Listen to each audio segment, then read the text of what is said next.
precisou realmente de Deus e de um processo para ir te Olha, eu curando? vivi 16 anos, assim, debaixo de uma liderança doentia, assim, abusiva mesmo, sabe?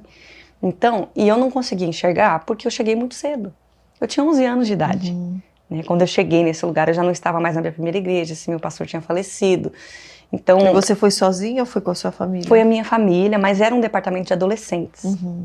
E ali, qual que era a coisa? Não, os adolescentes, o culto vai rolar aqui e os adolescentes vão para uma sala à parte. E ninguém sabia o que acontecia com os adolescentes nessa sala à parte, né? Então, e foi complicado porque, assim, o bom se misturava com o mal, sabe? Tinha parte do evangelho de Jesus, tinha parte do que parecia ser um cuidado, do que parecia ser uma família espiritual, e na verdade não era. Era um abuso mesmo, era uma exploração. Então eu comecei a trabalhar, eu estava com 12 anos. Trabalhar mesmo, né? Eu me lembro, o meu salário era 200 reais, e eu trabalhava, eu fazia tudo. E não tá certo, né? Você trabalha infantil. E, enfim, era uma coisa, eu não podia sair com os amigos. Se eu tivesse que fazer qualquer coisa na minha vida, eu não tinha que pedir autorização para os meus pais, eu tinha que pedir autorização para esses pastores. Nossa, nunca nem vi isso. E aí eu passei uma situação de alienação parental, então me distanciaram da minha família. Foi bem intenso, assim. Mas assim... E seus pais perceberam? Foram percebendo isso ou não? Então, aos poucos, assim... Ou como era um lugar confiável, vamos dizer? Exatamente, exatamente. Então, meu pai ainda não era cristão, trabalhava muito. A minha mãe sempre na obra. Então, o que tinha aquela confiança? Não, estou fazendo a obra do Senhor, Deus está cuidando das minhas coisas também. Era também um engano que era pregado ali também para os pais, né? E você detectou isso em que momento? Não, demorou muitos anos. Muitos anos. Porque a fala era muito... Aparentemente era sutil, bíblica. né? E você com 11, 12 anos, 13, que seja, você é adolescente crescendo, a sua mente vai sendo moldada ali, sua personalidade não está completamente formada, e a sua mente vai sendo moldada. Olha, isso é o certo, é isso que Deus quer. É assim que funciona. Você tem que obedecer, você tem que pedir, porque eu sou seu pai espiritual, porque eu sou sua mãe espiritual, porque eu estou cuidando com amor. Um dia, e aí foi aí que a coisa começou a ficar discrepante, porque assim, um dia vocês vão amadurecer, e aí Deus vai enviar vocês, e eu falo vocês porque eu não estava sozinha nesse contexto, eram muitos outros adolescentes, né? Eu acredito que eu vivi muitas coisas mais próximas, porque eu acabei passando a ser a secretária pessoal deles, então eu estava ali todos os dias, né? E as exigências eram muito altas. Mas muitas outras pessoas também passaram coisas bem difíceis ali. E o que parecia? Nós estamos sendo preparados para uma obra que o Senhor vai fazer. Entendeu? Nós estamos sendo preparados porque Deus vai derramar um avivamento. O Senhor está contando com a gente. Então imagina, você é um adolescente ouvindo que Deus está contando com você para uma grande obra na sua nação. E que você está sendo preparado para isso. Um exército que o Senhor está levantando. De gente apaixonada por Jesus. Então entende, tem coisas que são verdadeiras, mas elas são misturadas com um domínio. E aí esse tem uma problema. Intenção errada ali. Tem uma intenção errada. Então, enfim, foram muitas coisas, né? Mas... Daí como que você conseguiu dar um basta nisso? Foi em 2018, eu fiz uma cirurgia nas pregas vocais, né? E foi 15 de dezembro de 2018. Eu já estava ali há muito tempo, com muitas dores, muito rouca, e eu tinha que cumprir essa agenda. Não, você tem que ir porque é a obra de Deus. Então eu ficava rouca, às vezes gripada e tal, e eu ainda assim tinha que ministrar. Não era eu que fazia uma agenda para mim, né? As pessoas falam, você vivia de agenda e tal. Eu não vivia de agenda, né? Eu ia para as agendas, eu ministrava. Né? Sim, você estava só à disposição. Eu estava sempre à disposição. E acho que foi até uma das coisas que eu tive conversando outro dia, um tempo atrás já, com os amigos da banda, né, que permaneceram amigos e tal, e viveram as mesmas coisas. E eles falaram uma coisa que eu falei, olha, isso é verdade. Eles falaram, muita gente sai por aí para pregar o evangelho pelo benefício próprio. Né? Talvez por um dinheiro que vai receber, às vezes até por status, por fama, por isso, aquilo. Mas a gente não tinha nada daquilo. Então, quando alguém tinha que aparecer, a gente tinha que se esconder, e era essa liderança que aparecia. Tudo certo? E quando era questão de benefícios e tal, não eram nossos os benefícios, eram tudo deles, eles ficavam com todas as coisas. Então tudo, a gente tem essa paz no coração de saber que o que fizemos pelo Senhor. Né? Então, que o Senhor pôde contar conosco, que apesar de toda essa loucura que a gente viveu, e foi a intenção muita de loucura, vocês era pura, né? Exato. E o Senhor não perde nada, né? Mas eu vivi coisas muito difíceis, né? E aí, enfim, são histórias mais pessoais, mas eram coisas tão difíceis, assim, que eu cheguei a uma época que eu chegava na igreja e tinha crise de pânico.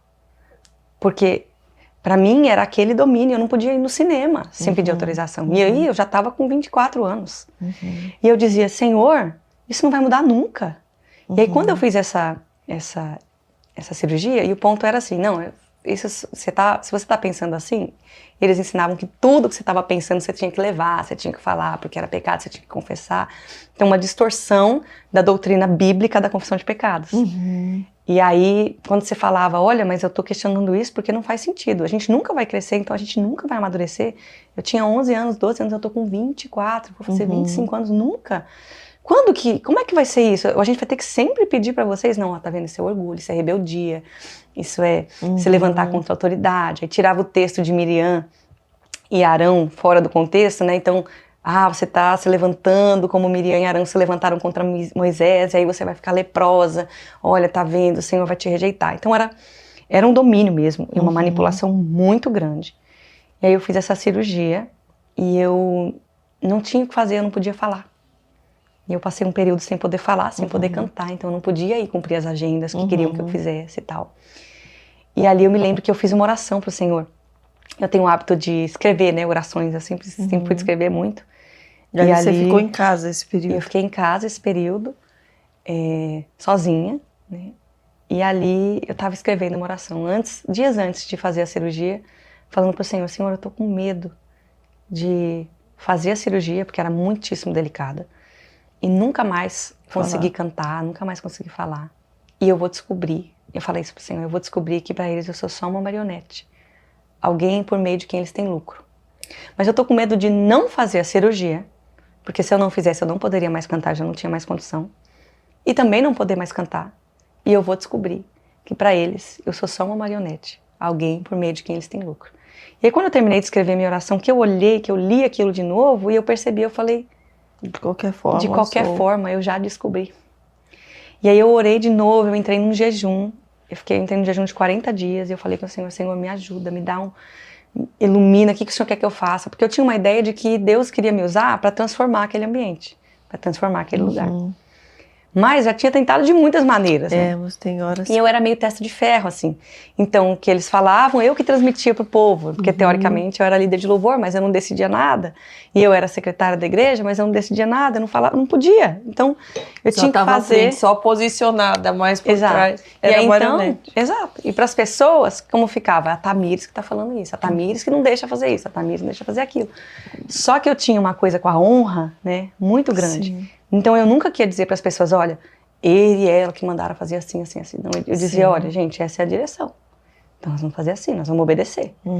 E aí, por mais que depois eu entrava e falava, gente, mas olha isso, olha aquilo e tal, eu nunca deixava as pessoas perceberem, porque eu pensava, isso aí é uma desonra, né? Sim. Então eu tenho que guardar eles, eu tenho que cobrir a questão de... Eu sempre usaram muito Noé também, né? Eu tô citando esses exemplos assim, porque eu sei que muita gente também passa por isso. Claro. Então, você tem que cobrir a nudez a todo custo. Ninguém pode perceber quando esse pastor e essa pastora errarem, porque eles são os ungidos do Senhor e tal. E não tem nada, biblicamente não tem nada disso. Nós estamos na nova aliança, é completamente diferente. A antiga aliança estava figurando Cristo, né? Então, sacerdotes, profetas, eles estavam apontando para Jesus, reis, estavam apontando para Jesus. Ainda que falhos, eles estavam apontando para um que era perfeito que viria, né? Então...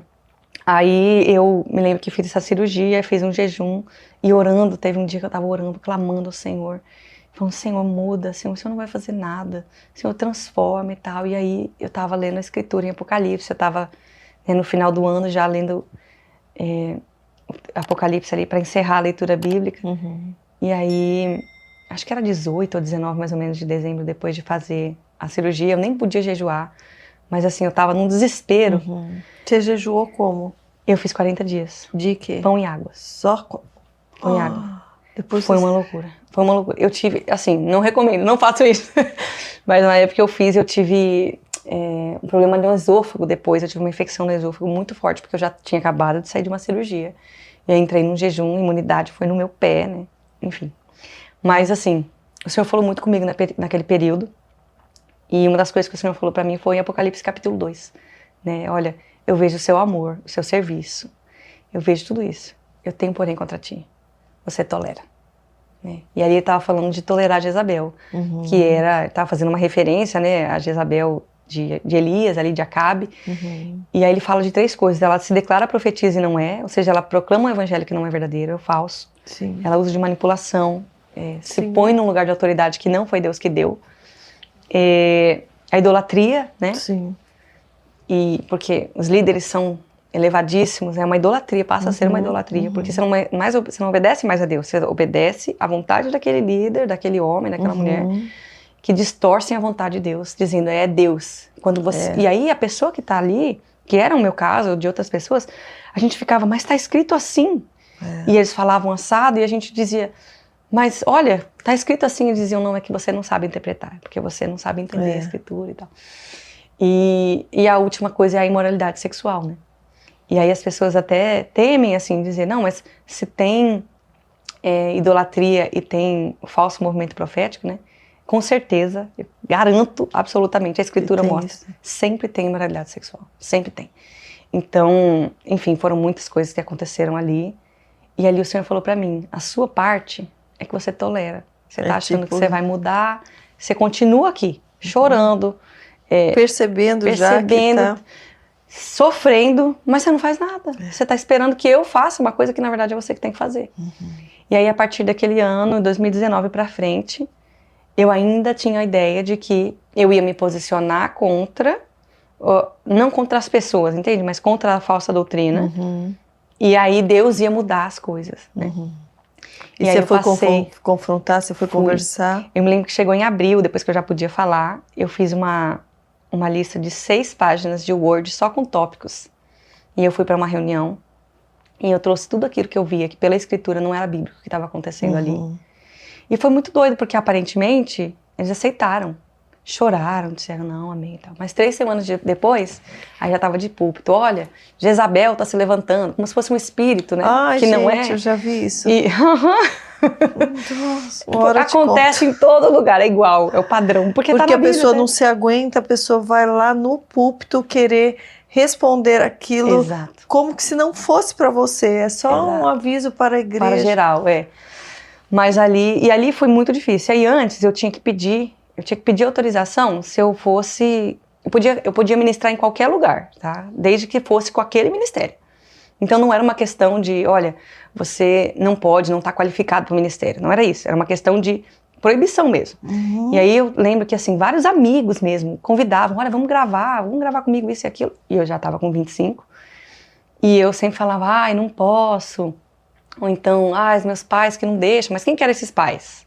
Aqueles espirituais, né? Olha, não, eu tô ruim da voz e tal. E eu sempre que tinha que arrumar uma desculpa porque eles não deixavam. E aí eu me lembro que eu cheguei num evento com o pastor Antônio Cirilo até. E aí ele chamou, ele falou, vamos fazer uma noite aqui todo mundo junto. Canta Judson, canta você, canta eu. A gente mistura, pega todos os ministérios. E a gente tava ministrando ali. E eu só falei, vamos. E ali foi um tratamento de silêncio de 1 mês, né, ignorando e tal. Então eu fui me posicionando ali, fui me posicionando aquele ano inteiro. E aí eu tive uma experiência muito forte com o Senhor em Israel. Eu fui para Israel aquele ano, com a caravana do pastor Cirilo, inclusive, a caravana Poderoso Deus, e eu fui. E ali todo mundo vinha me entregar palavras proféticas assim, olha, Davi e Saul, Davi e Saul, Davi e Saul. E eu guardava aquilo no meu coração e falava para o Senhor, Senhor, é muito fácil. Eu pensava assim, muito fácil. Porque qualquer um na minha situação ia pensar, eu sou Davi, porque eu acho que eu tô certo, né? Mas eu queria que o Senhor fosse claro comigo, porque eu não quero ser uma coisa assim subjetiva, né? Porque eu não quero também olhar para os outros e dizer assim, o problema é o outro, entendeu? Eu quero entender que aquilo que o Senhor está fazendo é realmente o que o Senhor está fazendo. Eu me lembro que uma noite, antes de dormir, eu tinha falado para o Senhor, se o Senhor realmente está fazendo o que eu acho que o Senhor está fazendo, então me dá um sinal.